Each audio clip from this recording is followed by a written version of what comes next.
back to my channel. I have my husband Lindrick here with me today. Hello. And we're going to talk to you guys about budgeting. So we are on our journey to debt freedom, and we want to share some of the things that have really worked for us to be debt free. And we hope that once you are done watching this video that you're going to be inspired to set financial goals, that you're going to make a budget each month, you're going to stick to that budget, and you're going to allow your money to truly begin working for you. So maybe you want to start from the beginning and talk about how we kind of got to the point of starting to budget. Yeah, I think one of my things of before we got married, something I was looking forward to in marriage was having a dual income. I felt like I was already making pretty decent money, then she's making pretty decent money. So you put two decent monies together, I know that ain't a word. So I just figured, by joining these two incomes that I'm gonna be living my best life out here, because clearly that's gonna amount to me having more money coming in and more being able to do more things because we got more money. But then we got married, and I don't think we joined our accounts immediately. I think it was No, we didn't join accounts immediately because I still had my condo in Greensboro. Yeah, so right. We didn't join right away, but shortly after getting married, we realized that it made more sense for us to combine, because we would like go out to eat or buy groceries or whatever, be like, all right, so who paying for this? So it just made sense for us to just go ahead and combine our accounts. But even when we combined our accounts, we still didn't really feel like we should have the money. I was telling that part of the story. I just wanted you to come in for that one little part. Anyway, when we got married, we got our accounts together, and I'm looking, I see the money coming in, like surely, I know the money's coming in, and a couple months go by, maybe about 6 months or so. We've been married about 6 months, and it's like, where is this money? Where is our money going? Like, the account hasn't really changed, like the money come in, but it clearly is going out. And I think that's kind of when it kind of registered, and I think I added up actually what we actually that's not what happened. I added up what we had made for the month, and it was a good amount of money. And I was looking at how much we had at the end of the month, and it was not a lot of money. And I'm like, what is going on with our money? And even in that, I don't think our initial thought was to start budgeting.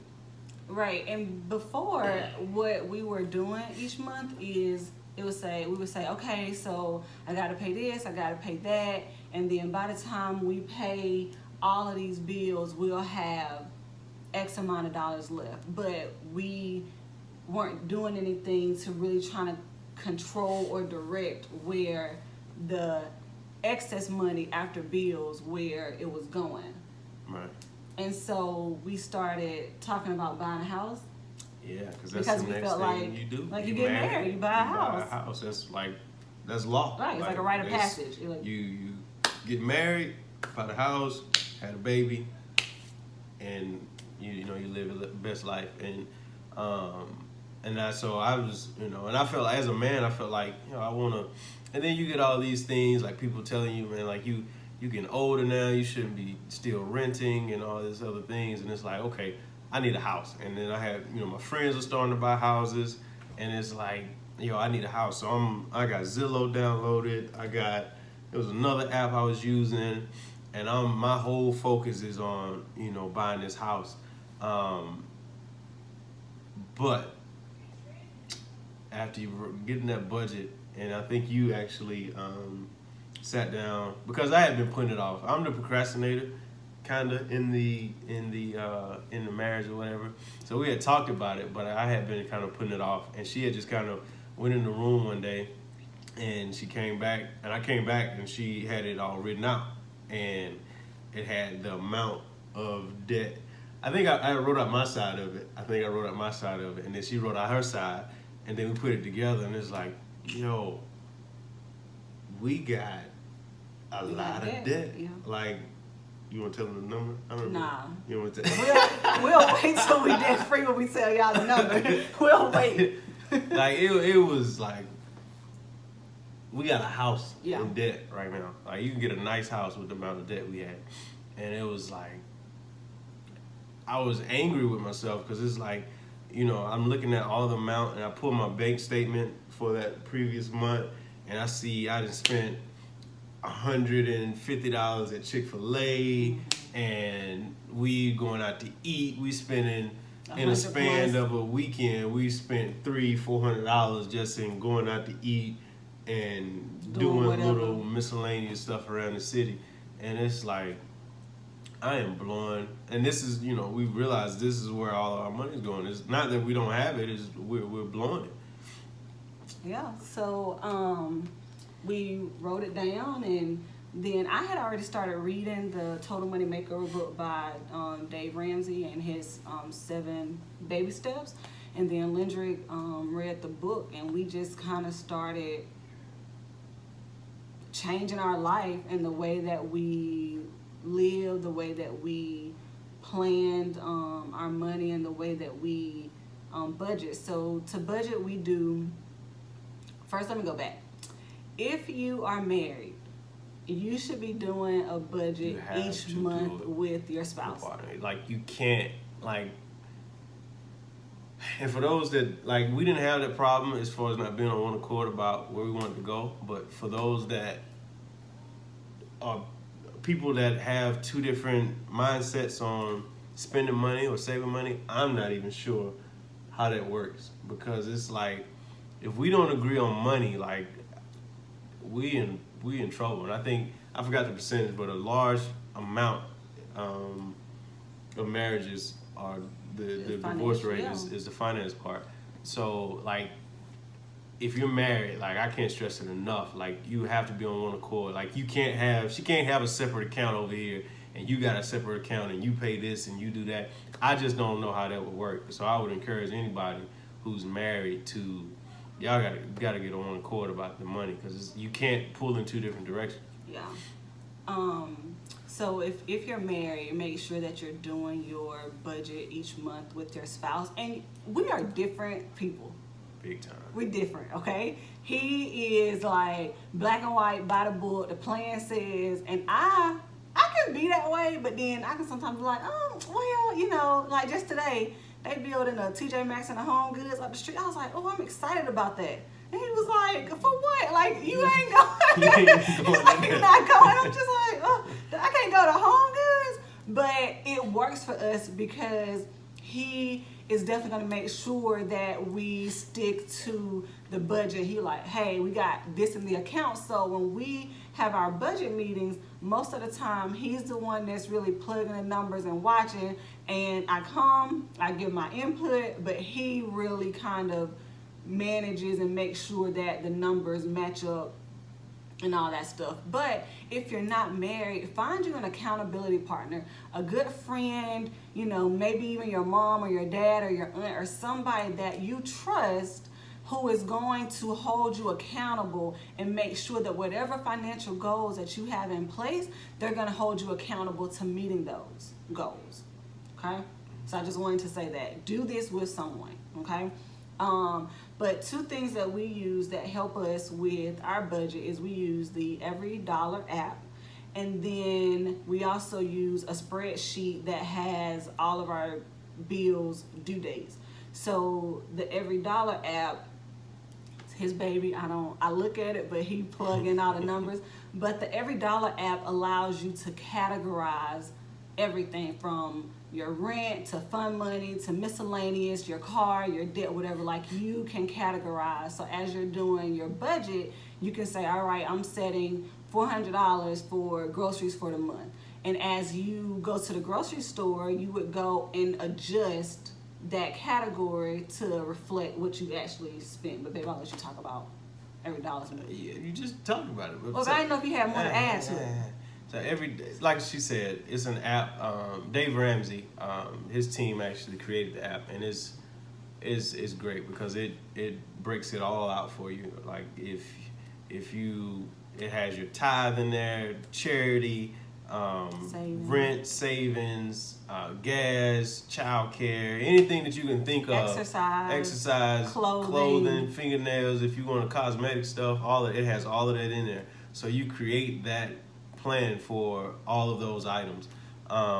And it keeps track of, you put your income up top. So, we get paid.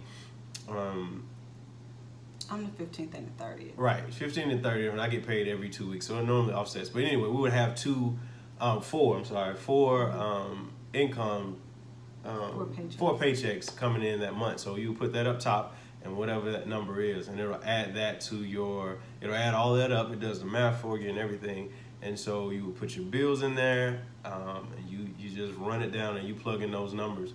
And they have a paid version, which we have it now because, we plan to teach the class at some point. So we actually paid for the full package or whatever. But they had the paid amount, it connects to your bank account and you just plug it and move it over. But prior to maybe a week ago, we've been using the free version the whole time. Now, it takes some effort. Like, you really have to be on it, because especially if you wait 6 or 7 days and then you got all these transactions you got to go in and plug in. Yeah. But it makes it so much easier versus the old school way of trying to write it out on paper and, trying to keep track of it that way. It's digital. It's right there on your phone. Like, when you plug in, if you go over, the whole thing turns red. It shows you how much you got left for the month. It's just a really good app, and it's called the EveryDollar app. You can find it on, I think it's on everything. It's on Apple, it's on Google Play, it's on all your downloadable app stores. So that's something that we use to keep track. With the app, the reason why we have the spreadsheet is because we've already done our budget. We know where the money is going, but we use the spreadsheet with the due date. So as the paydays come, right, we can say, okay, so it's the 15th, and on the 15th we got X, Y, and Z due, so we're going to go ahead and pay that out of this check, or whatever the case may be. But it just allows us to know this is what's due, this is when the check is hitting.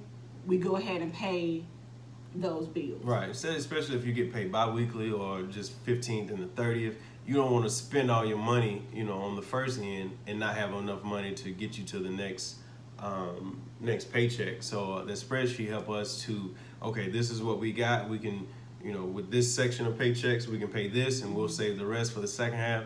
And honestly, here lately, like, we've got it so fine-tuned that most of our bills are paid by the middle of the month. So by the 15th, we've pretty much paid everything as far as like revolving bills, like lights and stuff like that. And most of that stuff is already paid because we've kind of tweaked it and got it down to a science at this point.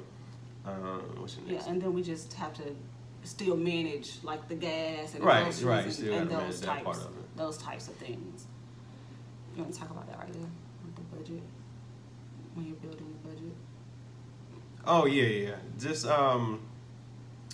so I think when we first started, we was I think a lot of people budget this way. They think it's not even really budgeting. It's basically we was just tracking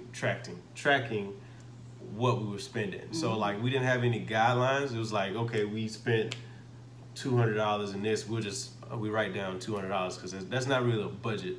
A budget is when you set guidelines and limits to your spending. So you don't want to just simply track your money, but you want to direct your money to go towards whatever you're trying to do. So for us, we're trying to be debt free. So our main goal is we push everything to being debt free. So anything that's extra, any dollar that we can save on food or a dollar we can save on gas, like, we take that money, we add it to our pot, and that whole pot goes to our debt. So no matter where you are in your financial situation, you may be trying to save for the retirement or investing or whatever it is.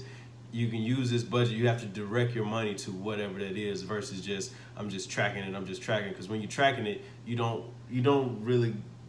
not able to save as much as you're able to save because you have no limits and no you don't have any what's the word? Are you trying to say pre-planned? Pre-planned. That's the word. Pre-planned. A pre-plan for your money. So it's just like we'll just wing it. So if I spent $100, it's not a problem. But when I have this is if I got $400 for the month for food, I have that already established before I even got paid. So I know what my limits are with that. Yeah, and then another thing too, when you think about companies don't run without a budget. No company. They just don't do that. So you should think about that in your own finances and say, why am I operating in my finances without a budget and thinking that I'm gonna be successful and that I'm gonna be able to, be debt free or be a millionaire one day? When you don't budget, you have no financial plan for your money. Yeah, and just picking back off of that, like it's just like it's not something that's really taught. Like I don't remember like my parents or anybody around me really talking about budgeting. They told me to be good with my money, but nobody really talked about how to be good with it, if that makes sense, or how to budget and have a plan. And one of the keys to sticking, to the budget is discipline. Like discipline is like the glue to it all. It's like being able to tell yourself no. And I think that's something that we struggle with as people, just in general. It's hard to tell ourselves no because we feel like I work 60 hours this week, like I deserve to do this, and I deserve to do that, and I deserve to go on vacation, and I deserve to do all of this. But depending on where you are financially, you may not be in the I deserve it phase right now. You might be in the I need to pay it off phase. For real. And that was a wake up thing for me, because it was like I work hard, and one of my mottos was, it's my money and I'm working for it, so I'm gonna do something I like to treat myself. I'm gonna treat myself. Yeah. But it's like with that mindset, when I'm 50 and ready to retire, like what does that lead me? So it was like you have to retrain your mind also, in a sense, and not look for that instant gratification, because I think that's something that we get paid on Friday. Oh, you think you're supposed to go out to eat? Definitely. I worked all week. I had a long week. Get your hair fixed and do all this stuff. And it's not to say that when you have a budget, you can't do those things, because I still get my nails done twice a month. It's going to stop soon here. But I still get my nails at some time. But we budget for me to do that. So come the end of the month, if I'm over in that budget, this fill-in will have to wait until September, because I've gone over in my hair and cosmetics budget for the month. So there is some denial, but at the same time your budget is your plan, and with your budget you're saying I can do this and I can't do that.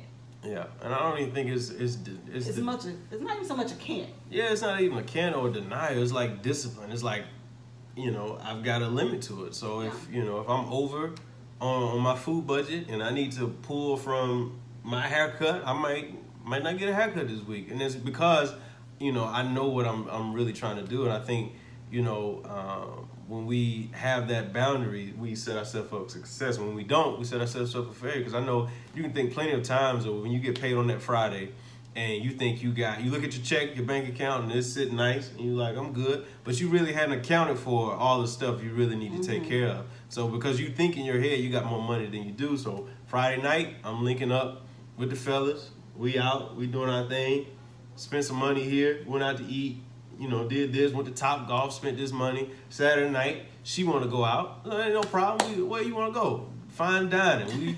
We spending $200 at a restaurant, and that ain't including gas. And if we went to a place that was valet parking, I didn't shot him $20 because I'm in the BMW. I can't just hand him a $5. So it's just all this stuff add up. So in the span of I got paid and my check was looking good on Friday, and then Monday come around and I got to start adulting again. And I'm looking at, where my money go? I got to figure out how I'm going to pay, get gas for the week. Or now I got to eat off the dollar meal or eat sandwiches because I just blew it all in that span of the weekend because I thought I had more than I actually have. And I think budgeting it keeps you humble. It keeps you grounded because you know where you are at all times. Yeah, and when you make that financial plan, your budget is going to help you stick to it. It's gonna help drive you meeting those financial goals because you want to get there. So even today, we're like, how can we get more money to pay towards this one student loan? Because we want to pay it off very quickly. I'm so sick So of it's you like, folk. how? Like, what can we do? Where can we get some extra money? Where can we cut in the budget for? Like, we are on a mission. And another thing, when you guys start budgeting, you probably gonna be off for a little bit. Like, it may take some time. Don't get discouraged if it's like, why I keep getting the numbers wrong, or why my numbers not matching up. Allow yourself some time to really get into the groove and to get the numbers right, because sometimes things may pop up. So like this month, we're gonna be in Greensboro a lot more than our normal 1 day a week. So we gotta make sure that our gas budget is going to account for that, because otherwise it'll be looking a little shaky like, whoa, we got 2 more weeks and we don't have enough money budgeted for gas, for us to even get to work, let alone try to go, to Greensboro. So it's just really an understanding what's going on in your life for that month and making sure that you don't give yourself too much, but you don't give yourself too little either, so that it's realistic in the budget for the category. Yeah, you just like I say, you want to be realistic. You want to give yourself a $50 budget for food for the month. You're not gonna be able to keep that, right. And then you're gonna get discouraged because you didn't keep it, and right. then you probably won't do it. So you want to be realistic, but you don't want to give yourself too much room right. to where you're not. Because then you wild it's out. not, it's not even a challenge for you. So you want to find that sweet spot to where I'm budgeting. You want to find that what you're actually spending. So I would suggest pulling your previous month bank statement and just going through it and see what you did in food, and I'm telling you now, you'll be mad at the number. That food thing gets crazy. But you can pull that and see what you did in food and see what you did in gas, and then you can kind of see, like, maybe I can cut back, $100 here, $50 here. But give yourself 3 to 4 months to get it down to a science. Where we are. And another thing too, a lot of times people think like, oh, if I just made more money, I could do this, or I can't do this because I don't make enough money. When oftentimes it's not really so much about the amount of money you make, it's about how you're managing the money that you're making. Because a lot of times, once you go back and look at your bank statements, you'll be like, I wasted a lot of money, or like that money could have really been used for this or used, for that. So don't think that that's the problem. Really look at your spending habits to figure out what you need to do, because you may need to, really make more money to do what you're trying to do, but at the same time, that's not the answer for everybody. So definitely look at that. Yeah, budgeting, it allows your money to be, we kind of talked about that earlier. It's accounted for before I get it. Right. So we sit down before the beginning of every month, we write out this plan for our money. So it's not, we know. So it's not like I think I got more than I got, or I think I got less. I know exactly what I got and what I have to work with, because I've already made this plan. And I think most people aren't good at just freestyling with their money. Like, it's just not a good idea to do that. But that's for most of us, that's how we handle our money.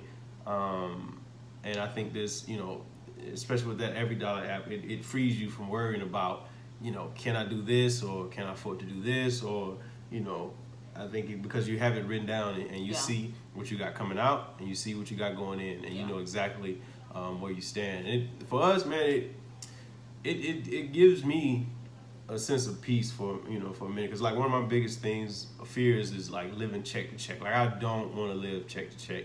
And with the way we budget now, and we're paying off debt, we don't leave ourselves really any money extra. So it's like we know what we're doing for food, gas, and whatever, and even if it's a big amount, like, it all goes to debt.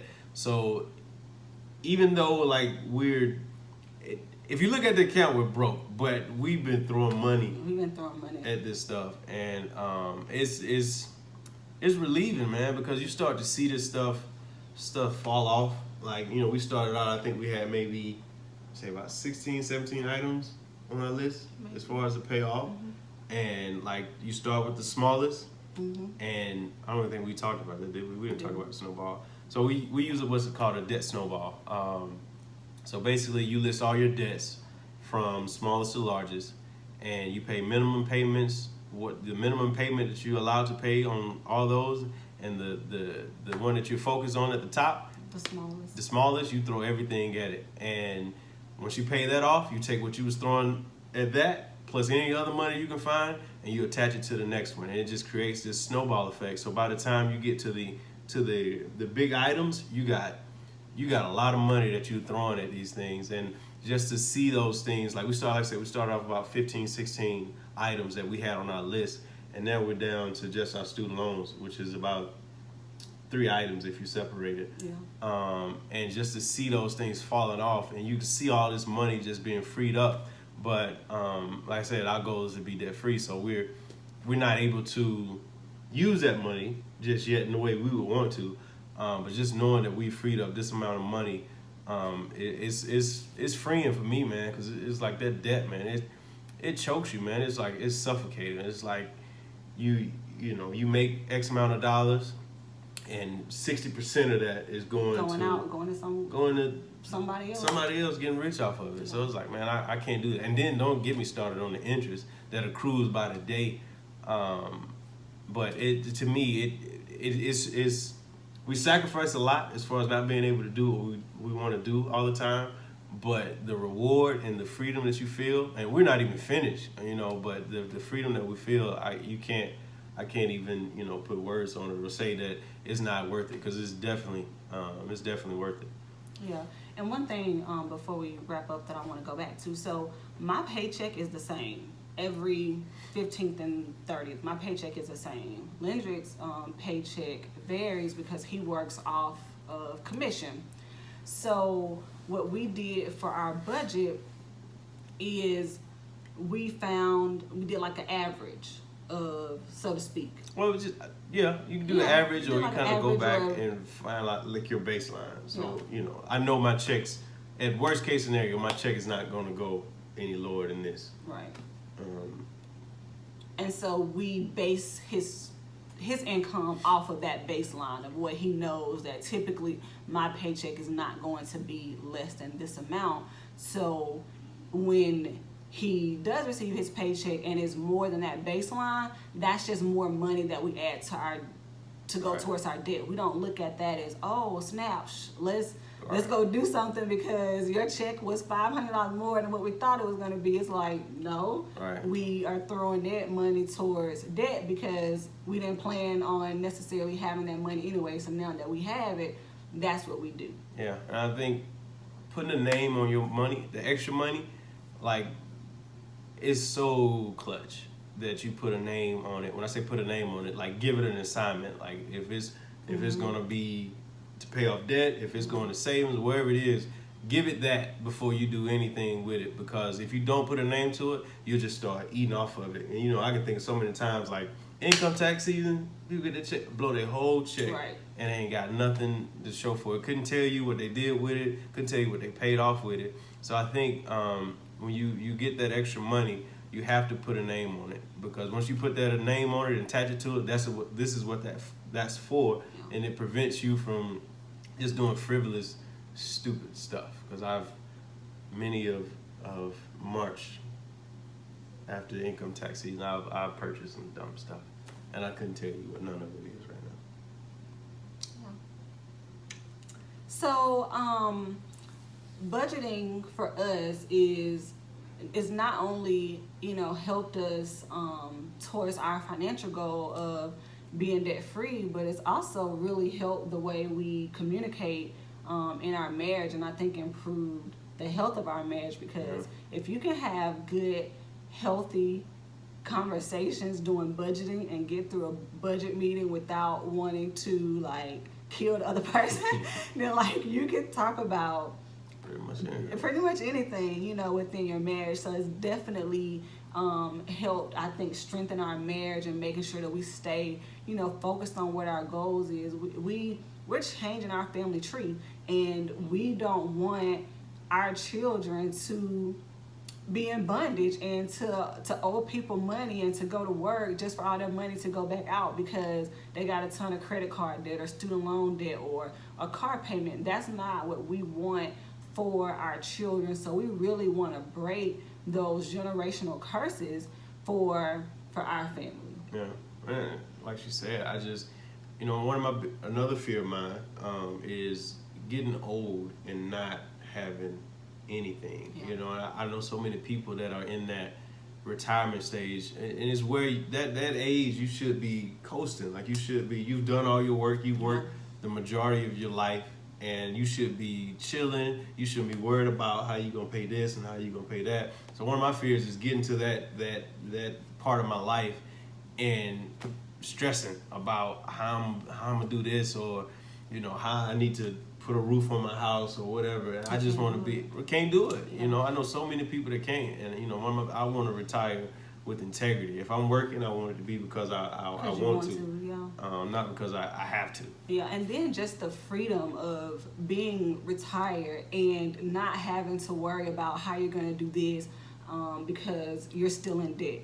Like at one point, I never really felt comfortable saying it because I knew I didn't want to be in debt, but I didn't know how I was going to get out of it.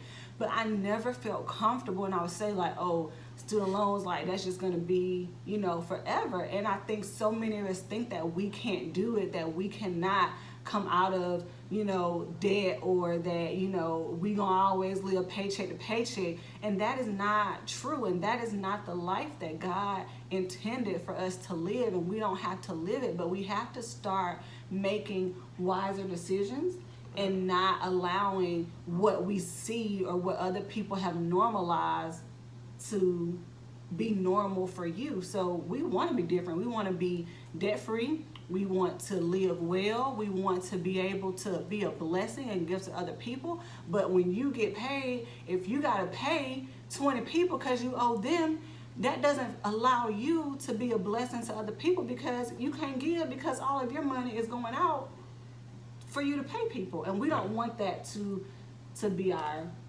story. Like we want to give. Yeah, and I think two things, and I'm gonna try to keep it under the 35 mark.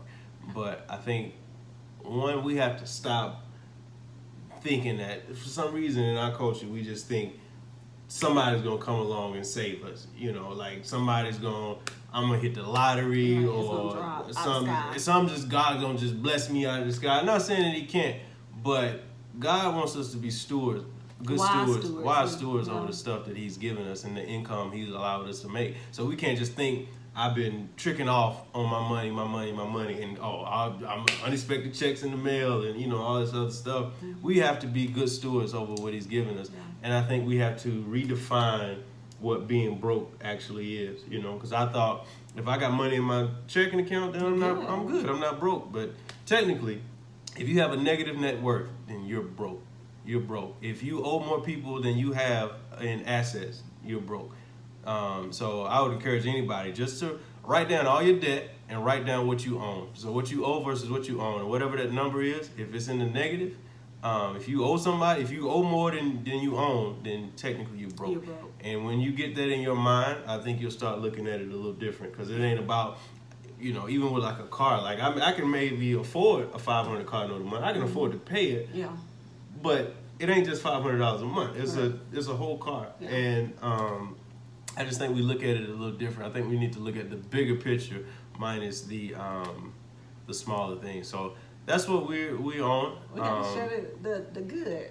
What? What's the good? So we started this in like the end of March, beginning of April. We paid the first thing, I think it was March 27th or 28th, like that. So we have budgeted, we have sold everything that we could, like from our condo, every piece of furniture that we knew we did not need for this place, we got rid of it. We sold it. And table, and we got a free table from one of my homies that I don't like it that much. It But don't it's a matter. blessing. It's We a thank free we bless the table. Lord for this free table. But doing those things and really being disciplined. So having a budget, sticking to the budget, being disciplined, selling all that we have. We are consumer debt free, which means we don't owe like American Express Which I or had. anybody Capital like One, that. which I had. Rooms ago, which I had. You want to keep going? No. So we don't owe anybody like that anymore. We are solely focused on our student loan debt. So like Navient, we coming for you. Who you with? Federal. It was Sally Mae, but she sold it to somebody. Yeah, but like we It don't- coming for you, so it don't even matter. Like your days are numbered when it comes to the Rollins, numbered. And we have been so blessed and so fortunate that as of today, we have paid off $26,697.49. So we have been at it, man. we're focused, like we're laser focused on this debt and trying to figure out. And so each month our goal is to drop as much money as we can towards our debt. And put your pride to the side, man. Like that pride thing, because that was mine. It was like at first I didn't even want her to know, like, how much I definitely she didn't want you to definitely know. didn't want you to know. But you got to put that pride to the you gotta side, put it man, to the because side. that pride is going keep you in that place of where you're not sharing, you're not willing to even address it because you're so prideful and embarrassed and all that. But I guarantee you, if you put 10 people in a line, I guarantee you 9, probably 10 out of 10 are in a bad financial strait. So that's that pride thing. Put that to the side. Put it to the side. And we all working. Say no. Please. We turned down trips for next year. Like It hurt good her trips. too. Like we wanted to go. But we had to take the emotion out of it. It was just like this is temporary. Once we get out of debt and we get we will live. We will live our best life, but we're gonna do it and we're gonna be debt free. So definitely put the emotions to the side and use logic to make your financial decisions, because that's what's gonna help you get far and achieve your financial goals. So, and if you're struggling, call me. I'll tell you how stupid it's gonna be if you try to do something. I'll tell you. So just call me. He will. Inbox me. I got you. He got you. You talking about accountability? You trying to buy a car? Hey. Come call me, man. I'm telling you, I got a car here now I'm mad about. That's another episode. So we hope that this has, at the very least, inspired you, maybe sparked your interest. And if you have questions, you can definitely send us messages. We want to help. We want to be a blessing. We want to be a resource to people. And pretty soon, we are going to be teaching some courses on financial peace, which is also through Dave Ramsey, and just kind of going more in detail with the steps that we're taking and what we're doing so that we can be free. And yeah. So we hope this has blessed you guys. Subscribe, because there'll be more videos to come talking about. I know what Kurt Franklin was doing. Yes, Kurt Franklin. They ain't got nothing to do with this. Okay, so we hope you guys have enjoyed this. We hope you guys have been blessed, and stay tuned. Subscribe for the next video. We out. Peace. Oh, that was terrible.